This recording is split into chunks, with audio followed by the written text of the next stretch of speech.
بسم اللہ الرحمن الرحیم۔ انفرٹیلٹی یوٹیوب چینل سے آپ کی خدمت میں حاضر ہوں۔ آج کا جو ہمارا ٹاپک ہے وہ بھی ایک مائنڈ کا روبرک ہے، اور مائنڈ کا روبرک جو ہے وہ ایگوٹزم ہے۔ ایگوٹزم کا مقصد یہ ہوتا ہے، مطلب یہ ہوتا ہے کہ انا پرستی۔ وہ لوگ جو انا پرست ہوتے ہیں، وہ لوگ جو خود پسند ہوتے ہیں، وہ لوگ جو خود غرض ہوتے ہیں، وہ لوگ جو بہت زیادہ حد سے زیادہ مغرور ہوتے ہیں یا تکبر پسند ہوتے ہیں۔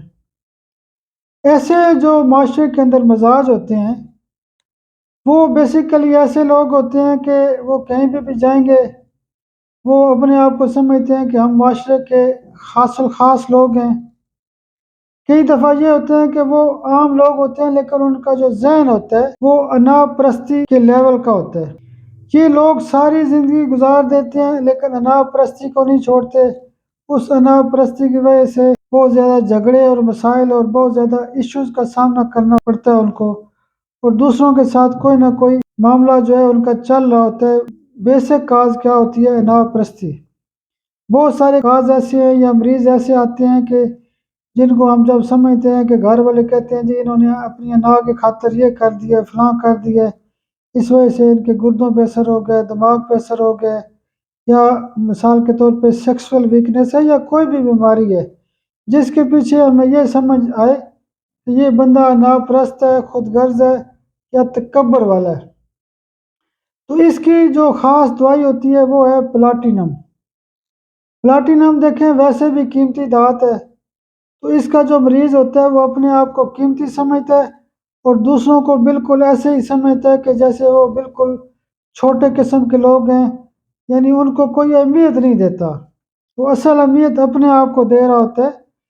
دوسرا یہ ہوتا ہے کہ پلاٹینم کے ساتھ ساتھ ویسے آپ کو ایک معلومات کے لیے بات بتا رہا ہوں کہ ایک دوائی ہوتی ہے پلیڈیم۔ پلیڈیم کا جو مریض ہوتا ہے وہ اپنے آپ کو بڑا سمجھتا ہے، اور جو پلاٹینم کا جو مریض ہوتا ہے وہ دوسروں کو چھوٹا سمجھتا ہے۔ یعنی مثلا وہ کہیں بینک میں جائے گا تو لائن میں نہیں لگے گا، کسی جگہ جائے گا تو اپنے آپ کو بڑا سمجھ کے کہتا ہے جی مجھے یہ مسئلہ ہے۔ ڈاکٹر کے پاس کلینک پہ آئے گا تو پہلے ہی فون کر دے گا جی میں آ رہا ہوں، ٹھیک ہے میرا نمبر رکھ دیں۔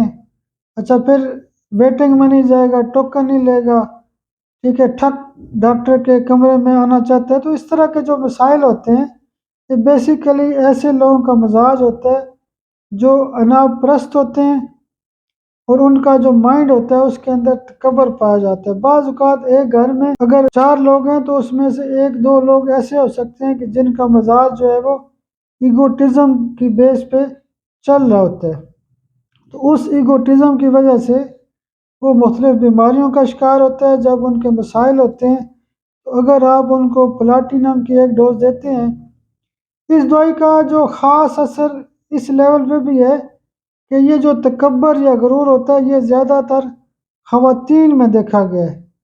جب ہمارے پاس خواتین کے بانجھ پن کے حوالے سے کیسز آتے ہیں تو ہمیں بہت ساری ایسی خواتین ملتی ہیں کہ جو تکبر یا غرور کے اندر جو ہے نا چل رہی ہوتی ہیں، ان کا مزاج جو ایسا ہوتا ہے ایگوٹزم کا شکار ہوتا ہے۔